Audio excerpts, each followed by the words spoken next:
Neste programa, discutiremos como viabilizar o trabalho pedagógico, a rotina que organiza o dia a dia na escola, o planejamento das atividades em parceria com os colegas, com o coordenador ou ainda individualmente, as reuniões de estudo, a avaliação do trabalho, o replanejamento e as diferentes formas possíveis de realizar as atividades. A rotina é um elemento fundamental, crucial, para a construção do ensinar, no acompanhamento do processo de aprendizagem e na construção do conhecimento. A rotina é fundamental porque lida com tempo, espaço, materiais, conteúdos da matéria. A rotina lidando com o tempo, portanto, ela é um elemento fundamental para a construção desse tempo, já que tempo não é doado, tempo não cai do céu, tempo é conquistado. A rotina, ela é um instrumento fundamental no ensinar, no acompanhamento do processo de aprendizagem, porque ela lida com a construção, parte por parte, de tempos. Tempos de atividades.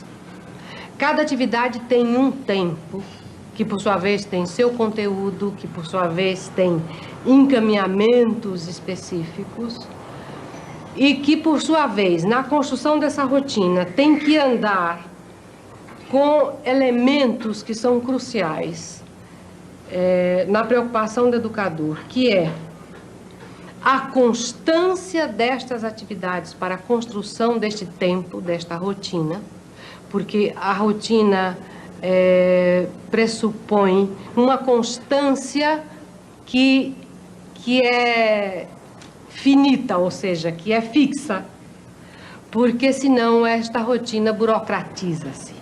Na busca da não burocratização da rotina, as professoras Valéria e Rosângela planejaram e analisaram em parceria uma atividade. Então, eu queria planejar um outro tipo de atividade, mas sim, usando o texto da piada, até trouxe alguns livros aqui para estar selecionando e ver de como é que eu posso encaminhar isso. Se ele já tem familiaridade com esse tipo de texto que é a piada, a gente podia selecionar uma piada bem interessante e entregar ela sem nenhuma indicação, sem parágrafo, sem letra maiúscula. Eu podia observar essa atividade para a gente fazer uma discussão do que eu observo das crianças, de quais são as situações onde as crianças saem melhor. Como é que eu faço para fazer essa questão da discussão? Eu escolho uma piada para estar reescrevendo, ou coloco duas na lousa para estar comparando. Como é que eu posso fazer para socializar isso, para fazer essa discussão? Como é que você acha melhor? Então, eu acho que aí você tem que escolher duas ou três, dependendo do que aparecer na sala, porque na verdade a gente está planejando a atividade, mas a gente não tem controle sobre todas as variáveis. Então, como eu vou estar na sala nesse dia, eu posso ir acompanhando e a gente vai discutindo e escolhe duas, acho que o ideal duas, mas se aparecer uma muito diferente, talvez a gente avalie no momento que a gente possa escolher três piadas. Certo. E aí, acho que a coisa bacana é discutir as possibilidades.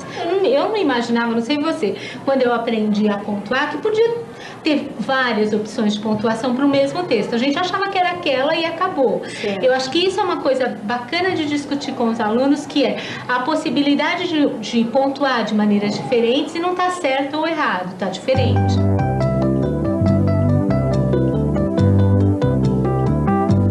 Hoje, na nossa aula, a gente vai ter a presença da professora Rosângela, que ela vai assistir a nossa aula, e depois dessa aula, eu e ela nós vamos nos reunir para estar discutindo como é que foi a minha aula. A gente vai fazer uma avaliação do que aconteceu hoje aqui, tá? A professora vai distribuir para vocês uma piada sem pontuação nenhuma. E fica difícil de entender uma piada sem pontuação. Então, vocês vão estar discutindo na dupla a melhor maneira de estar pontuando essa piada. Eu vou colocar na lousa como é que vocês têm que colocar no caderno, tá? Antes de colar a piada.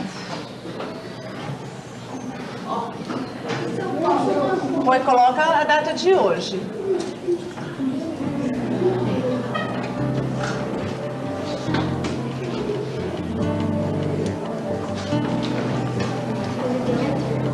Hoje é dia 8. Você ainda não passou a linha aí, ó?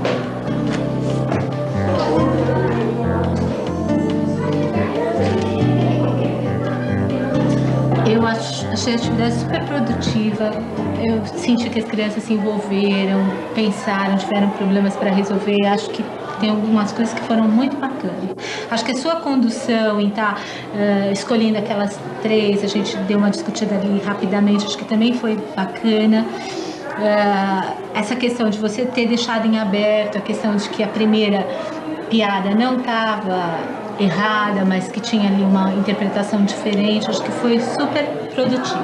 Agora, eu observei umas coisas que eu queria te dar uns toques, que eu acho que pode ajudar você quando você for planejar de novo. Na próxima vez que você for fazer essa atividade, ao invés de você entregar uma tira para cada criança, você entrega uma para dupla.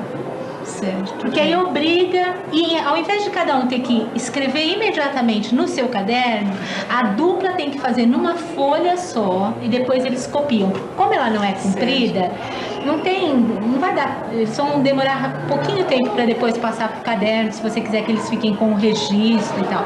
Acho que nem precisa ser sempre assim. Eu acho que esse toque que você deu, da questão da atividade, de ter dado 2 tirinhas, foi uma coisa assim que a gente realmente não me toquei na hora. Eu acho que é uma dica excelente para estar repensando sobre isso, né? Porque eu percebo mesmo que na sala eles procuram sempre trabalho mais individual. Para mim, quando assistindo a sua intervenção, também é um aprendizado. Por quê? Quando a gente planejou, apesar de a gente ter tentado cercar a questão das duplas, a gente não pensou nessa questão de como ia funcionar.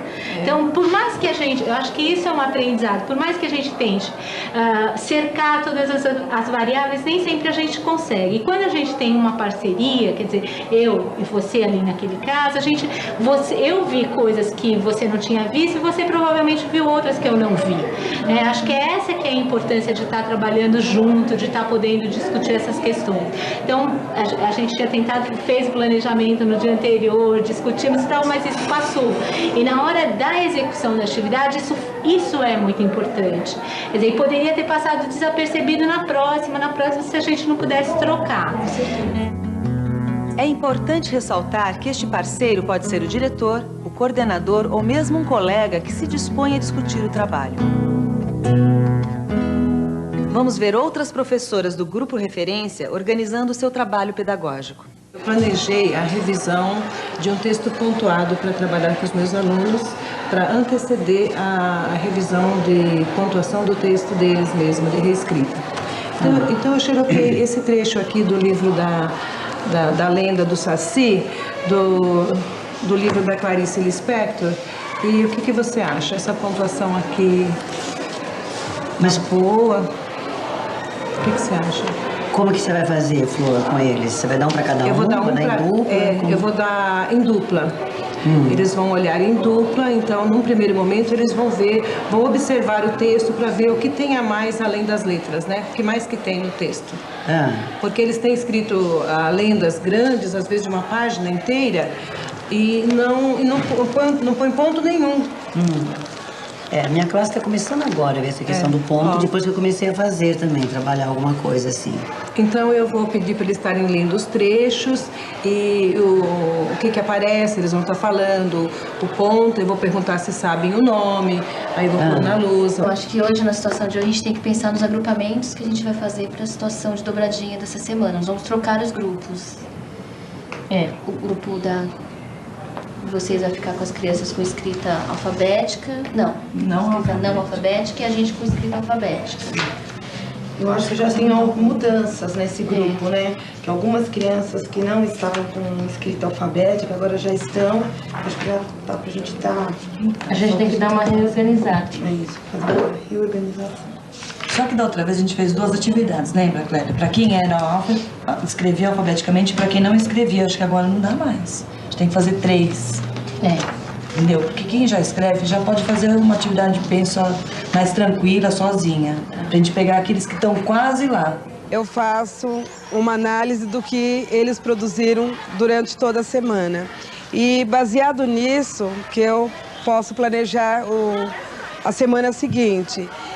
Vendo o que eles já conseguiram, o que ainda falta conseguir, os erros mais frequentes. E como eles tiveram no final da semana a produção de um texto, que era uma carta, eu revisei a carta e fui colhendo assim os erros mais frequentes. E em cima disso que eu vou fazer um planejamento para a semana. A observação dentro desta construção da rotina, na leitura dos ritmos e do tempo significativo de cada atividade, ela é um aprendizado permanente e cotidiano desse educador, leitor da realidade, leitor de significados.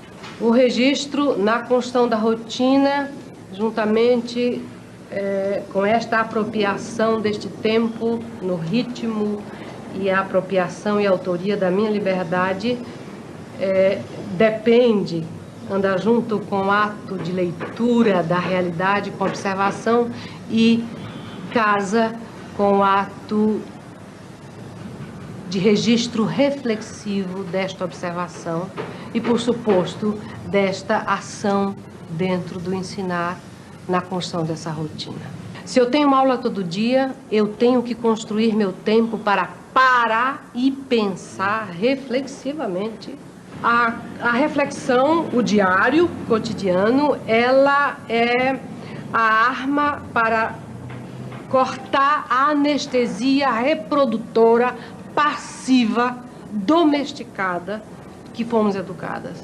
Ela é a arma para despertar, não é a palavra adequada, mas para este sujeito pensante e reflexivo que observa, que estuda o tempo inteiro, pesquisador, e que registra. Não vale pensar sem registrar. Está tudo na minha cabeça, não vale, porque isto está no reino das lembranças, não está no reino da memória.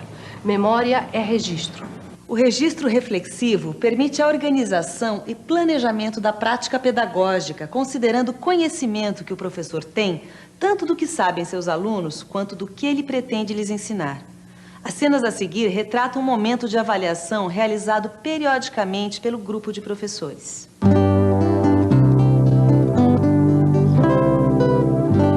Hoje nós vamos fazer um balanço da situação das classes para ter uma ideia de como nós estamos, né? Hoje é dia 23 de setembro e é um momento importante para tomar algumas decisões que podem ter um impacto muito grande no andamento do trabalho até o fim do ano letivo. Habitualmente, esse é um momento onde a escola já sabe quem, né, nos padrões antigos, quem vai e quem não vai, né? Então, nós vamos usar esse conhecimento para ver o que é que nós vamos fazer para que os que não estão indo bem, possam ir bem. Vamos começar com a Conceição. Bom, eu vou estar contando um pouco para vocês como a minha classe começou e como que hoje eu estou nessa classe.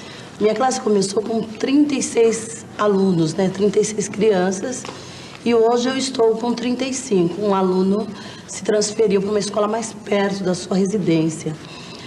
Dessas 35 que hoje estão na sala, eu tenho 30 crianças que leem e escrevem. Eu parei para refletir um pouquinho sobre a minha classe. O que aconteceu durante esse ano com o primeiro D, né? Eu acho que o caminho que eles percorreram foi muito longo. A classe avançou além das minhas expectativas. Eu comecei o ano com 35 crianças, hoje eu tenho 34 crianças. Uma dessas crianças mudou para outra cidade.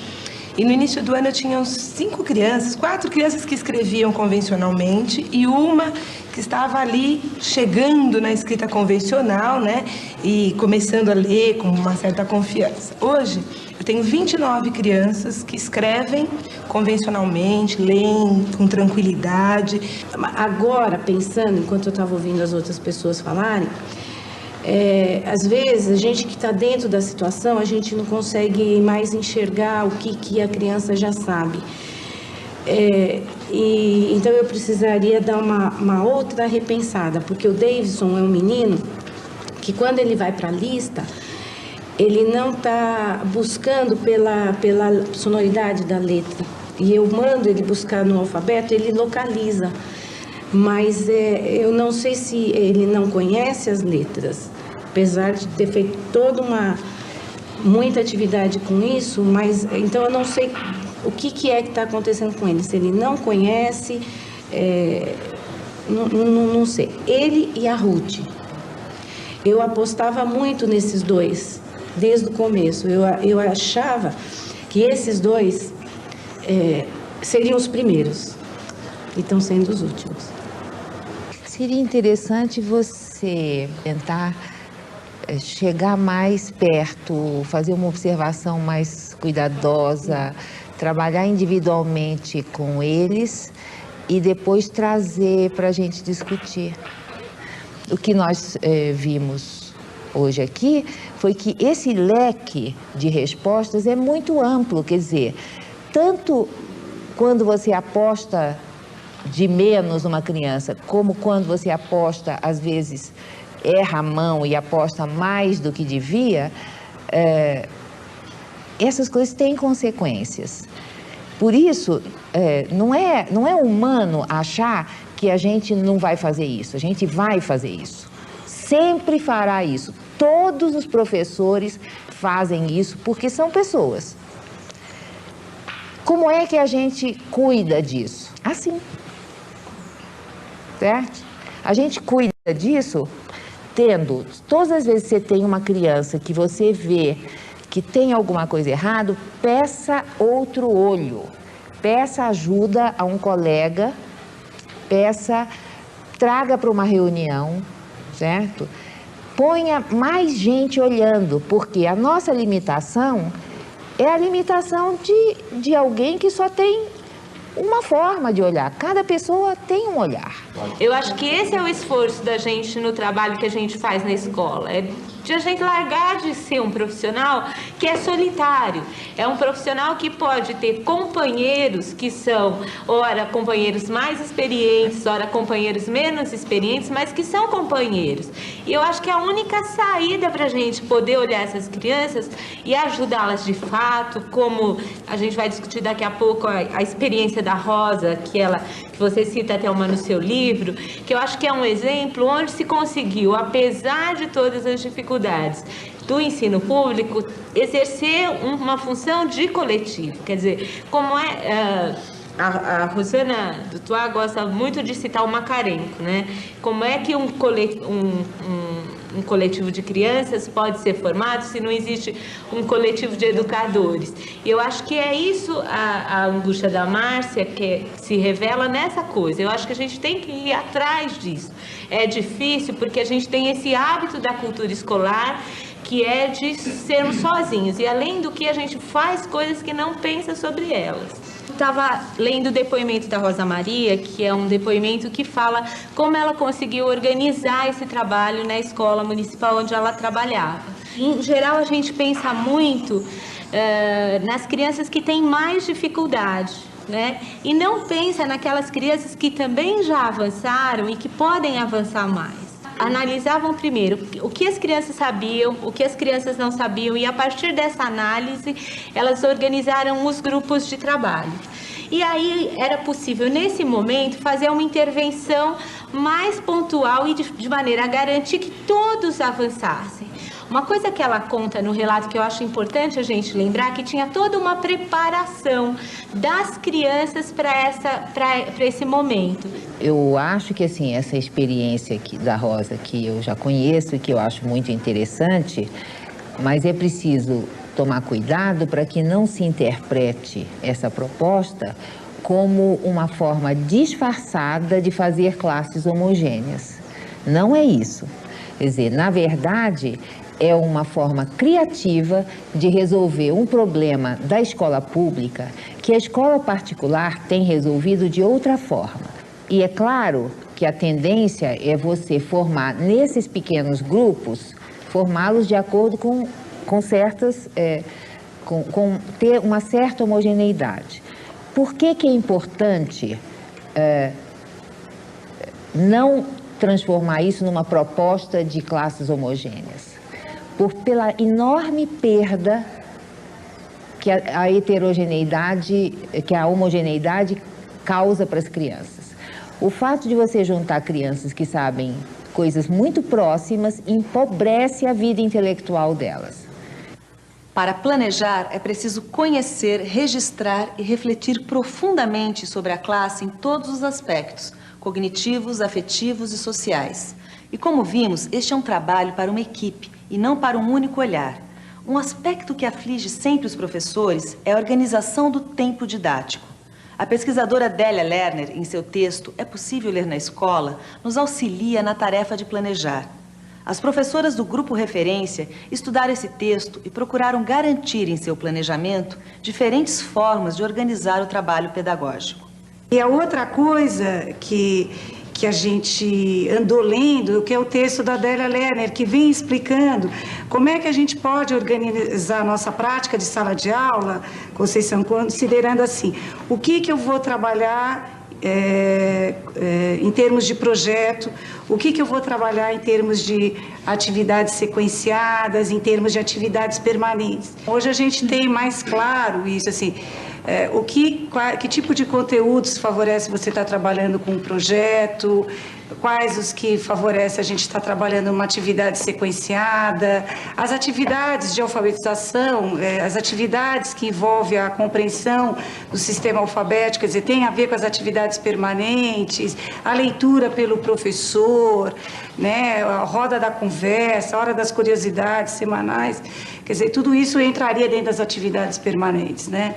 Por exemplo, eu achava que escrever bilhete tinha que ter um produto. Você pode ter uma sequência de atividades envolvendo um trabalho com bilhetes para as crianças aprenderem a escrever bilhetes. Não necessariamente vai virar um projeto isso, né? Quer dizer, quando você trabalha as questões ortográficas, você pode ter um conjunto de atividades sequenciadas para trabalhar a ortografia, que pode estar contribuindo para o projeto, né? Então, eu acho que a gente ter isso claro no nosso planejamento é que nos ajuda a dar essa organizada na rotina semanal de trabalho, como a mesma até uma disse. Para isso, né? precisa ter claro por que algumas coisas vêm sob a forma de projetos e outras não. Vamos conhecer algumas atividades permanentes que as professoras Valéria e Dionéia costumam realizar em suas classes.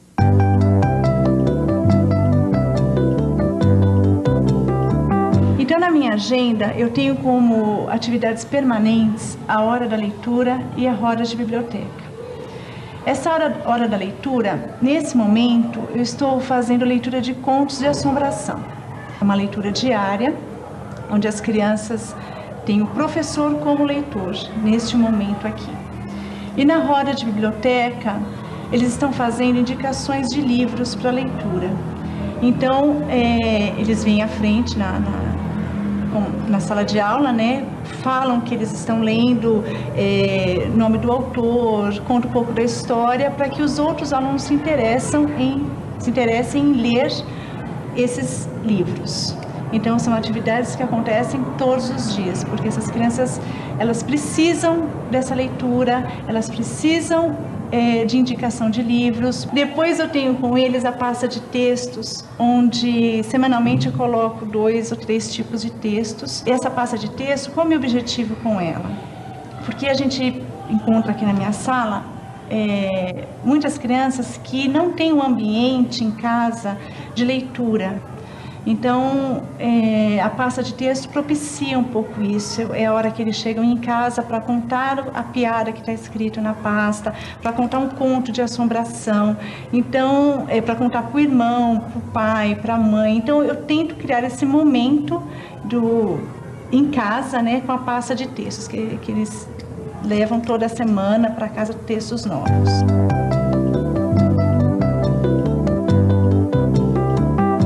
hoje, na roda de biblioteca, eu trouxe diferentes tipos de textos. Os alunos tiveram contato com jornal, livros, poesia de cordel. E cada aluno escolheu o texto que gostaria de ler, folhear, para depois estar socializando, contando o que entendeu, se gostou ou não. A Gruta da Boa Esperança, o seu, na sua fantasma. Narração completa, direitos reservados. Direitos reservados. Dona Lidalva, gostaria que a senhora comentasse o que a senhora leu, se a senhora gostou, sobre o que fala a leitura que a senhora fez. Eu não gostei, porque é muito triste. É terrível essa história. Teve muitas mortes.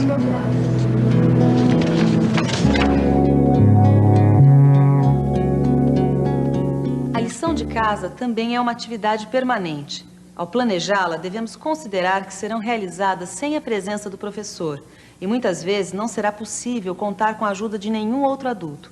Portanto, deverão ser tarefas que as crianças possam realizar com autonomia.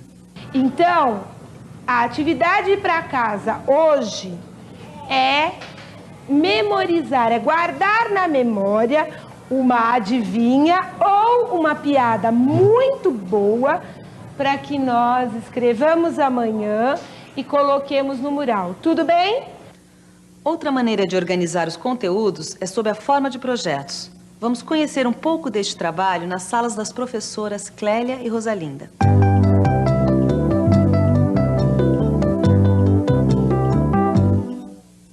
A situação de hoje, que foi a visita ao Instituto Butantan, faz parte, né, do projeto Cobras que as crianças vêm estudando nesses últimos dias, né? Então, assim, quando a gente pensa num passeio, só para falar um pouco, ele tem uma intenção, né? Então, assim, as crianças fizeram vários... Antes de ir lá ao Instituto Butantan, elas já sabiam que elas queriam conhecer, já fizeram uma série de perguntas, então a gente já foi lá com um roteiro. Estando ali, né, vendo a cobra ao vivo, elas puderam demonstrar um interesse muito maior. Então, assim, puderam fazer outras perguntas que a gente nem havia pensado, que eles nem haviam levantado. Então, sobre a troca de pele da cobra, pediram para demonstrar onde ficava a cloaca, enfim. Fizeram uma série de perguntas que ali, podendo ver o bicho ao vivo, deu uma possibilidade bem maior das crianças estarem aprendendo. Até a outra que você vai mostrar, ela anda no meio do mato?